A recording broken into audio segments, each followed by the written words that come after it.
Guys, tara i-unbox natin itong Infinix XPad 30e. Madami-dami na rin akong nagamit na tablet at ito yung isa sa mga tablet na pinakakakaiba at pinaka-useful para sa mga educators at teachers sa kagaya ko. Well, dahil first impression pa lang naman ito, sasabihin ko sa inyo yung mga nagustuhan ko right out of the bat. Una, nagustuhan ko na kumpleto na yung package sa loob ng box, as in wala na kayong bibilin pa. Next, nagustuhan ko din yung size ng screen nito and yung lakas ng speakers. Matibay din nitong tablet kaya naman siguradong magtatagal. Pero ang pinaka nagustuhan ko talaga dito ay yung kanyang capability na makapagturo o makatulong sa pag-aaral ng mga bata. And dahil teacher nga ako, ang dami din palang learning materials na nandito. Na-surprise nga talaga ako. So sa next video, ipapakita ko sa inyo yung mga features na nagustuhan ko talaga dito.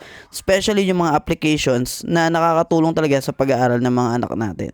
And dahil teacher ako, natutuwa din ako dahil may mga learning materials sa dito. Iko-connect ko na lang siya sa TV at pwede ko nang ituro sa mga bata. Lahat din ng subjects from kinder hanggang grade 12 ay meron tong tablet na to, astig.